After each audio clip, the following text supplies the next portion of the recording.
Mesdames, Messieurs, bonjour, bienvenue à ce nouveau numéro de votre émission Que dit la loi pour le compte de cette semaine. Nous sommes bien sûr sur la télévision de l'Assemblée nationale du Bénin. Cette semaine encore, nous allons continuer nos échanges autour de la loi 2021-11 du 20 décembre 2021 portant dispositions spéciales de répression des infractions commises à raison du sexe des personnes et de la protection de la femme en République du Bénin. Quelles sont les différentes dispositions de cette loi? À partir justement de ce test, nous allons continuer les échanges cette semaine avec notre invité, Olusegun Tidjani Serpos. Bonjour. Bonjour. Vous êtes le directeur des services législatifs à l'Assemblée nationale. Merci encore une fois de votre disponibilité.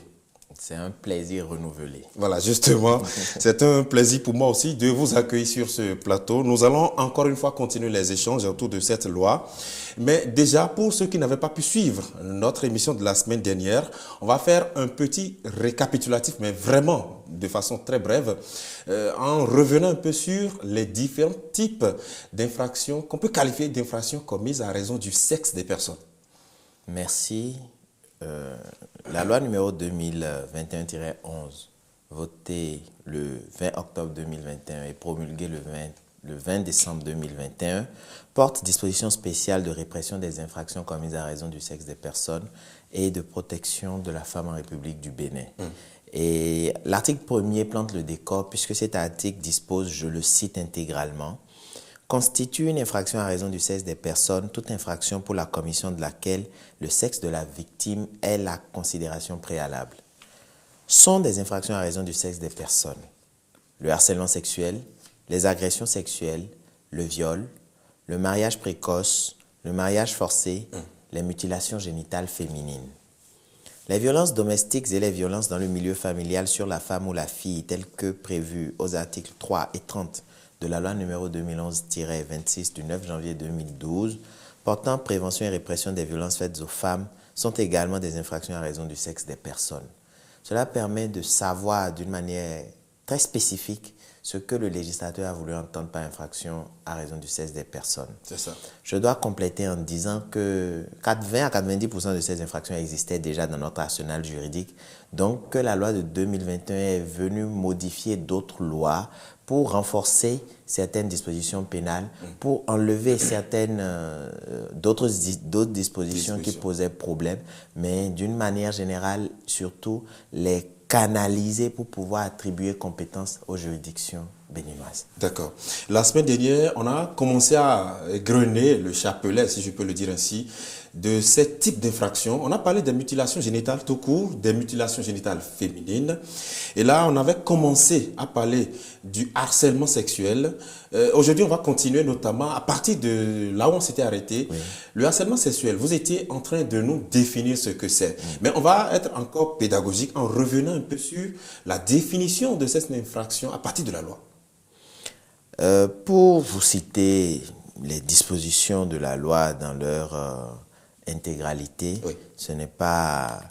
Il n'y a pas d'autre façon que d'aller au texte même. C'est ça. Et le harcèlement sexuel au niveau de la loi a entraîné une modification du code pénal en 16 articles 548 à 552 qui traitaient déjà de la question. Aujourd'hui, le harcèlement sexuel a gardé dans sa définition de départ le même contenu. L'idée de supérieur hiérarchique, de subordonné, l'idée de contrainte, de menace, de stratagème pour obtenir des faveurs sexuelles pour soi-même ou pour autrui, et l'idée de répétition. Il ne faut pas que ce soit une seule fois. Nous avons dit la semaine dernière que il revient à la partie qui porte des accusations de rapporter la preuve que ces accusations sont fondées. Et en cela, le législateur a enlevé la mention qui était dans la loi, dans la version de 2018 de la loi, qui laissait à l'appréciation du juge la qualification de cette infraction. D'accord. La loi est un peu plus explicite sur ce sur quoi le juge peut se fonder pour établir la véracité des faits. Plus explicite me paraît un peu moins juste que plus exigeante. D'accord. Elle est plus exigeante parce qu'aujourd'hui, il faudra rapporter la preuve irréfutable de la caractérisation de l'infraction de harcèlement sexuel. Alors, mais une fois qu'elle est caractérisée, la sanction sera d'autant plus sévère. Vous avez parlé de l'article 548 nouveau du Code pénal. L'article dispose, et je veux bien le citer, constitue un harcèlement sexuel le fait pour une personne de donner des ordres, d'user de paroles, de gestes, d'écrits, de messages, et ce, de façon répétée, un peu comme vous l'avez dit, de proférer des menaces, d'imposer des contraintes, d'exercer des pressions ou d'utiliser tout autre moyen au fin d'obtenir d'une autre personne en situation de vulnérabilité, de subordination ou en situation de demande d'un emploi ou d'un service public des faveurs de nature sexuelle à son profit ou au profit d'un tiers sans le consentement de la personne harcelée. Tout à fait. Là, on va dire, décliné un peu les différentes conditions dans lesquelles on peut peut-être établir cette infraction, mais il y a une notion qui s'ajoute, la notion du consentement de la personne harcelée. Cette notion de consentement existait dans la loi, dans sa version de 2018. L'innovation contenue dans la loi de 2021, c'est plutôt le membre de phrase en situation de demande d'un emploi ou d'un service public. Parce que ce n'était pas dans le Code pénal version 2018. Aujourd'hui, c'est dans le Code pénal tel qu'il va s'appliquer, puisque les dispositions dont nous parlons, cela a été dit la semaine dernière, vont aller s'insérer dans le Code pénal. Et évidemment, je suis intéressé par la personne qui m'emploie ou qui va me recruter. Et j'entretiens une relation amoureuse avec cette personne de mon plein gré. Il n'y a aucun problème. C'est lorsque c'est sous la pression, c'est après des menaces, c'est sous la contrainte, c'est par des stratagèmes détournés que ma volonté n'est pas librement exprimée ou qu'elle est viciée, eh bien c'est dans ce cas que l'on peut caractériser l'infraction de harcèlement sexuel. D'accord. Et il y a l'article 549 nouveau qui va un peu au-delà et qui dit, je cite, « Toute forme de harcèlement sexuel constitue une infraction, quelle que soit la qualité de l'auteur ou de la victime et quel que soit le lieu de commission de l'acte. » Fin de citation. À ce niveau, ça signifie qu'il n'y a pas une personne très puissante, une personne forte qui serait à l'abri de la loi. Tout court. C'est pas extraordinaire. Nul n'est au-dessus de la loi, c'est l'un des principes généraux du droit. Donc c'est réaffirmer ce principe-là dans la loi que de préciser que quelle que soit la personne qui est mise en cause, on doit pouvoir lui demander de quoi elle retourne.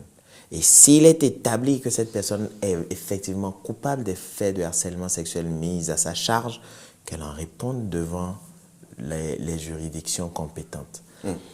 Dans la version de 2018 du Code pénal, il y avait une latitude importante qui était laissée au juge dans l'appréciation des faits. Cette latitude a été retirée pour donner la priorité aux éléments objectifs d'appréciation. Nous sommes à l'ère des communications de masse.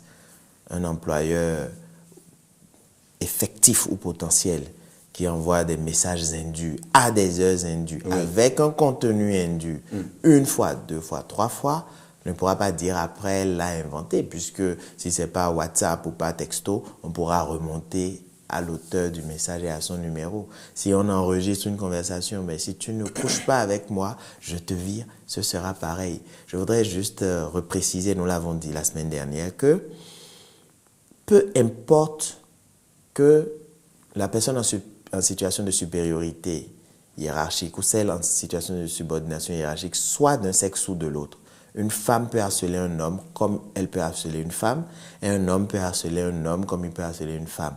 La liberté des orientations sexuelles est totale au Bénin, et la finalité étant de ne pas contraindre quelqu'un ou de ne pas obtenir de cette personne malgré elle des faveurs de nature sexuelle. On est en train de s'appesantir sur cet aspect parce que vous savez, ça défraie beaucoup la chronique, ça fait couler beaucoup d'encre de salive.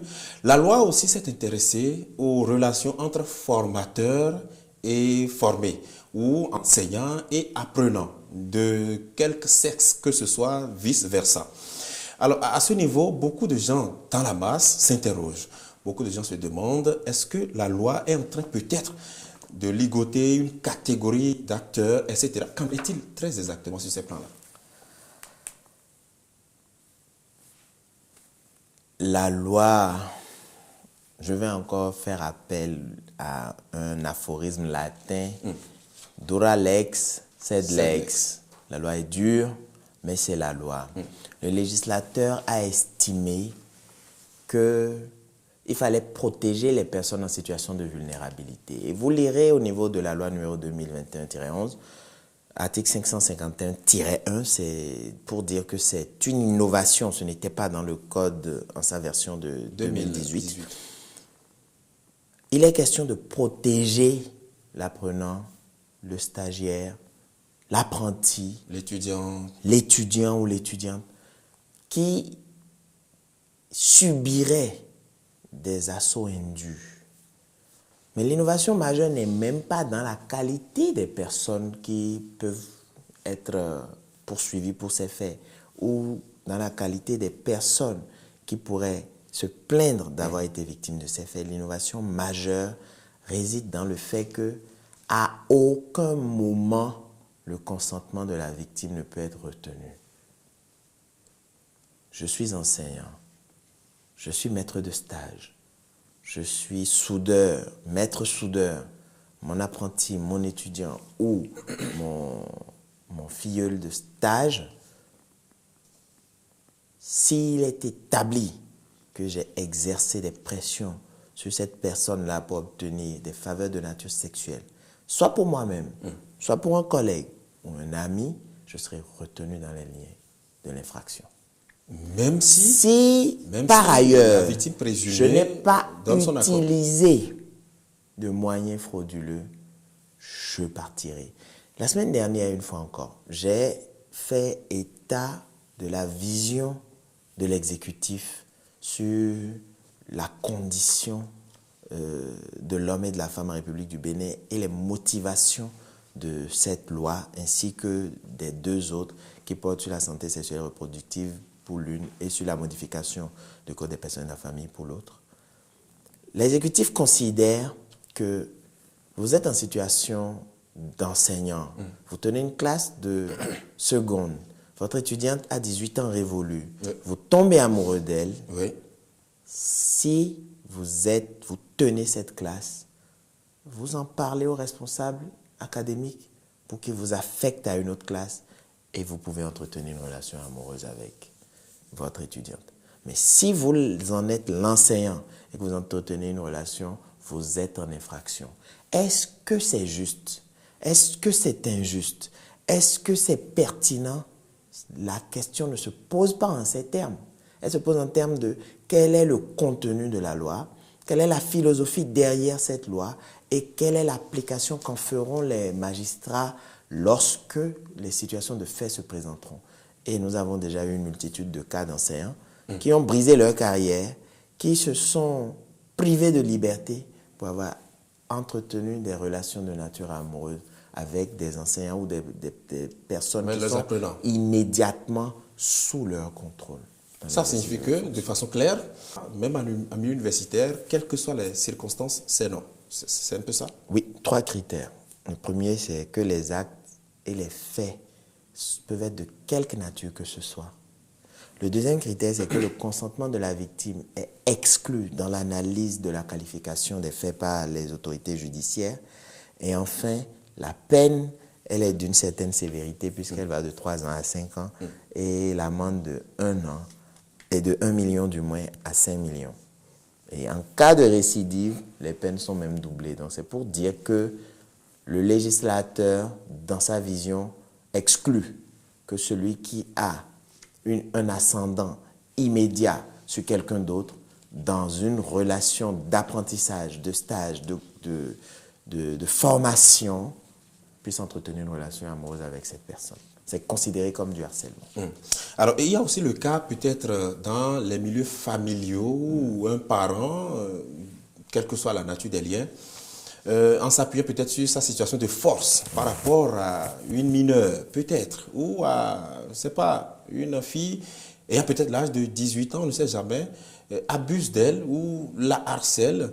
Là aussi, c'est réprimé par la loi. Les liens de famille sont considérés de longue date comme des circonstances aggravantes des infractions que nous qualifions aujourd'hui d'infractions commises à raison du sexe des personnes. Donc, cette philosophie est restée et, selon moi, a même pris un certain ancrage depuis le Code pénal de 2018 qui s'est répercuté sur la loi numéro 2021-11 que nous essayons de décrypter. C'est ça.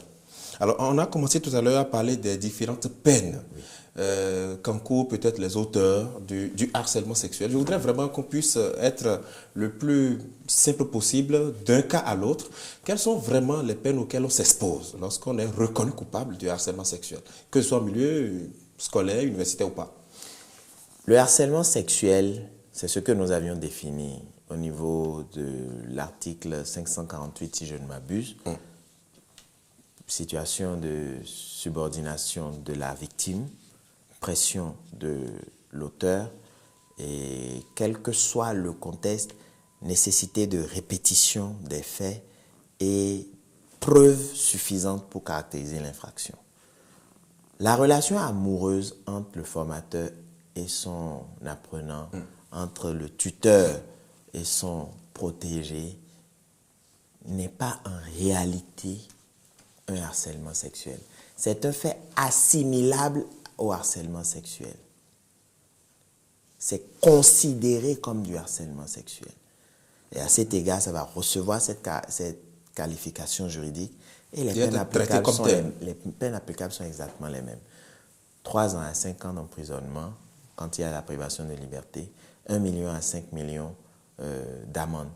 Je rappelle que l'amende va dans les caisses de l'État, donc c'est sans préjudice de ce que la victime pourrait demander à titre de réparation. D'accord. La particularité, une fois encore, étant que le consentement de la victime est exclu. Le ministère public va poursuivre l'enseignant dès lors qu'il établit qu'il y a une relation d'enseignement entre l'un et l'autre. Très bien. Voilà qui est un peu clair. J'espère que vous en savez un peu plus sur les implications de cette infraction qu'on appelle le harcèlement sexuel, puisque notre société en parle beaucoup et on a été le plus explicite possible, me semble-t-il. On va parler du viol. Les cas de viol sont aussi mis en exergue dans cette loi-là dont nous parlons, la loi 2021-11. Du 20 décembre 2021, justement, qui porte disposition spéciale de répression des infractions commises à raison du sexe des personnes et de protection de la femme, justement. Il y a aussi le viol qui est, on va dire, mis en exergue dedans. Comment est-ce que c'est développé, le viol? En tant que praticien du droit, lorsque j'étudiais mes cours de droit pénal, de procédure pénale, droit pénal général, droit pénal spécial, procédure pénale, j'ai utilisé une formule mnémotechnique pour me souvenir des éléments caractéristiques du viol et qui traverse la trame de ces infractions commises à raison du sexe des personnes, c'est VCMS. VCMS pour violence, contrainte, menace, surprise. V, violence. C, contrainte. M, menace. S, surprise. Alors le viol, pour faire simple, aujourd'hui le viol, c'est tout acte de pénétration de nature sexuelle, sous quelque forme que ce soit, qui se fait sans le consentement de la victime et qui est caractérisé soit par la violence, soit par la contrainte, soit par la menace, soit par la surprise. VCMS.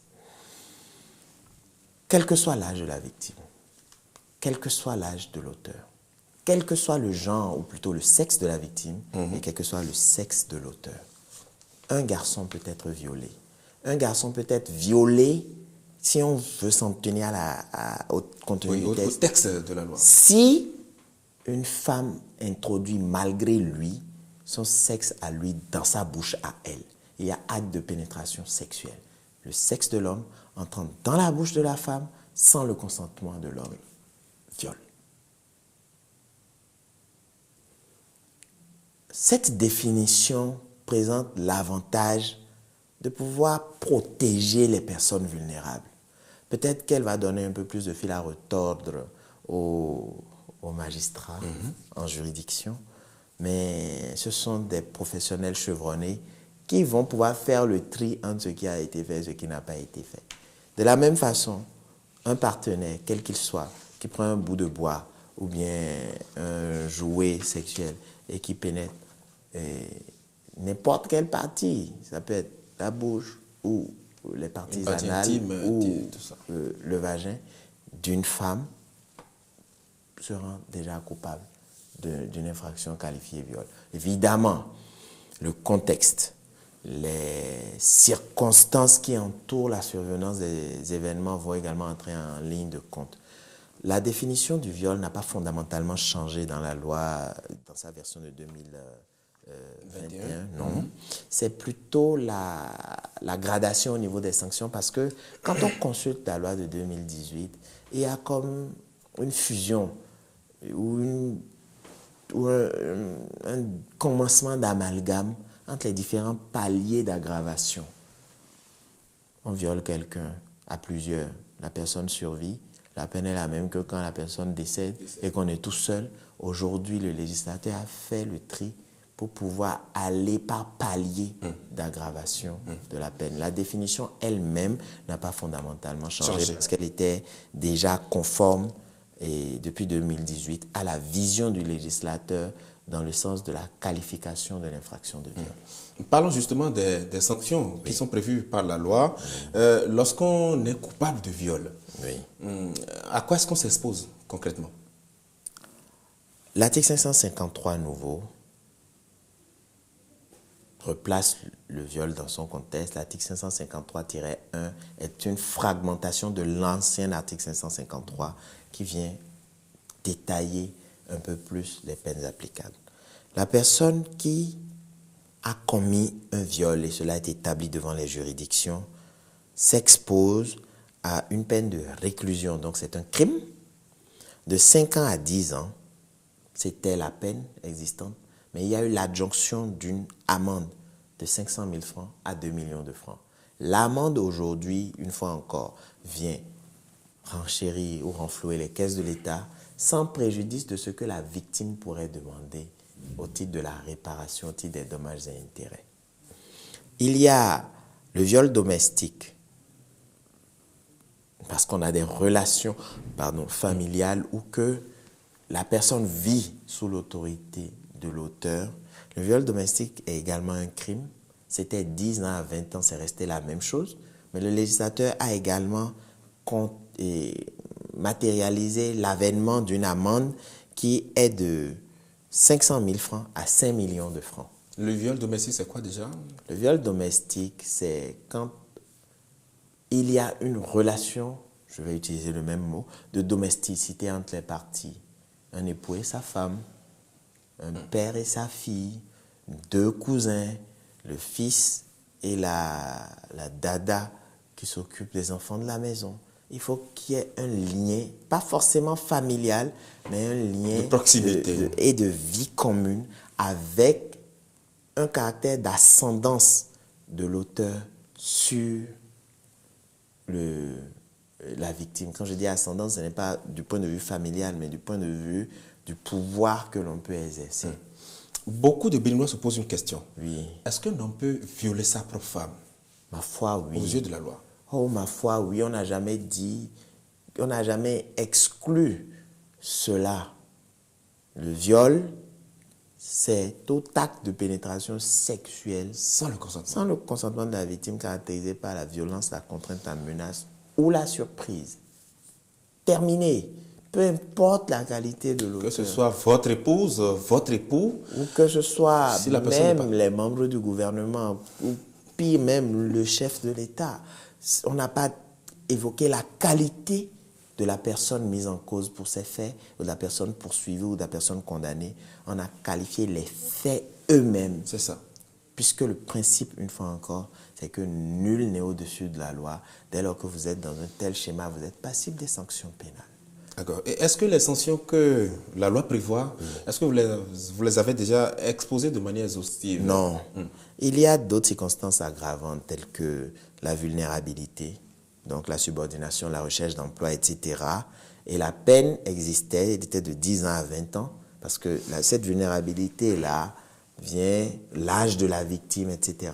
Cette vulnérabilité vient montrer à quel point la personne qui est mise en cause pour ces faits-là a usé de vices pour pouvoir arriver à assouvir ses pulsions sexuelles.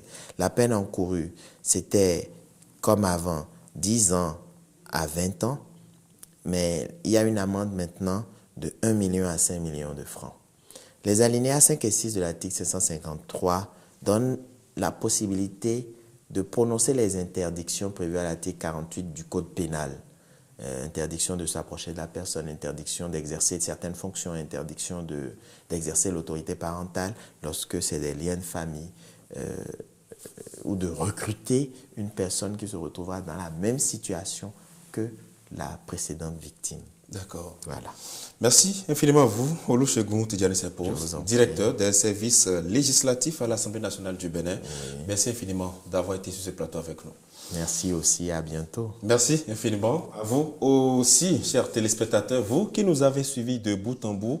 Comme je le dis très souvent, nul n'est censé ignorer la loi. Certainement, en savez-vous un peu plus aujourd'hui sur les autres types d'infractions commises à raison du sexe des personnes telles que prévues par la loi 2021-11 en République du Bénin. Merci infiniment de nous avoir suivis. On se retrouve très prochainement. À très vite.